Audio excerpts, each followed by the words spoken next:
মনে প্রশ্ন লাগতে পারে, হুজুর আমরা তো জিহাদের ময়দানে যাই, যদি শহীদ হয়ে যায় আল্লাহ তাআলার কাছে শহীদের সওয়াব পাবো, আর যদি শহীদ না হই গাজী হই গাজীর সওয়াব পাবো, তাইলে মহিলারা তো যুদ্ধ অংশগ্রহণ করতে পারে না। ভাইরা আমার লক্ষ্য করে শুনুন ও পর্দার অন্তরালে মা,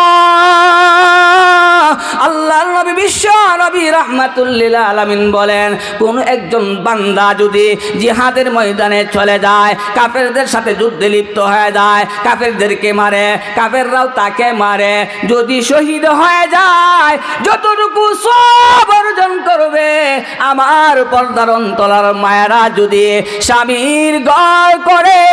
সন্তান জন্ম দেয়, জন্ম দিতে গিয়া যদি গলা কাটা কবুতরের নেই চটপট চটপট করে মারা যায়, আল্লাহর নবী বলেন ওই মহিলার নামে আমলে মহান আল্লাহ তাআলা পূর্ণ শহীদের সওয়াব দান করে দেয়।